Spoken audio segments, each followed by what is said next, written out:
Pagkatapos makolekta ang lahat ng mga asin mula sa salt bed, ready na ang salt bed para sa next batch ng pagpapatuyo ng tubig dagat.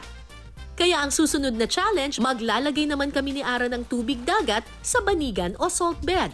So nakikita ninyo ngayon, tuyo na yung salt bed. Pwede na siyang lagyan ulit ngayon ng tubig para mapatuyo. Tapos kapag napatuyo, magiging asin na naman. Maghapon yung patutuyuin. Siyempre, may sukat daw, sabi ni Nanay Cristina, meron daw sukat yung dami ng tubig. Ilan po? Pagka po tuyong-tuyo ang banigan, malimit po binibigay namin 40 hanggang 50 timba.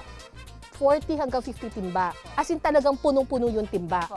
Tapos dito po ilalagay. Po, kasi po pag dito nyo nirekta, natatanggal po yung bato niya, kaya kailangan po meron itong Ay, nakalapat. ganun. Galing. Nakalapat. At saka siguro para masala na rin, para walang mga lumot-lumot or whatever, no? Meron din naman po siya sa laan. Sinasala nyo rin talaga.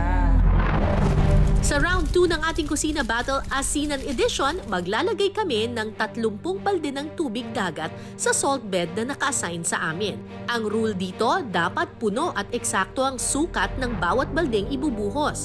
Ang pinakamabilis matapos ang mananalo sa round na ito. Let's get it on! 1!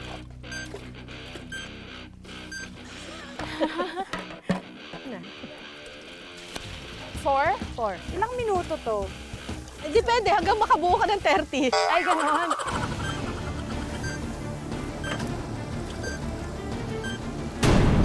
Nine. Kaya pa! Kayang-kaya. 10. Grabehan na ito ha, batak na batak ang core mo, Ara. Buhos lang ng buhos. Konti na lang! 10 na lang. Kaya pa ng bisig. Kayang-kaya pa. 9 na lang! 7 to go! 6.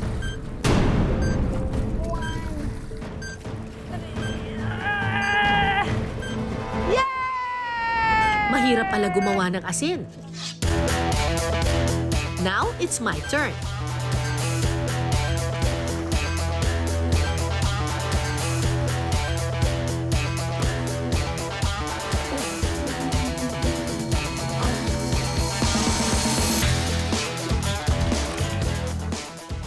Wow! Wow! 13. Ito yung mga nag-viral sa TikTok na sound. 8. Last na to! 9.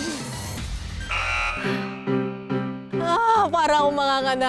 Kahit menopause na ako. Ang sakit din Sa dito, legs siya masakit. Masakit siya sa legs. Okay. Matapos po ang ating laban, Aha.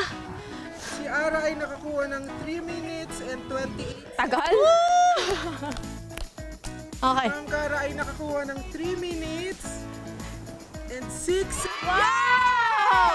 Nagkatalo lang sa 22 segundo. Wagi ako sa round 2.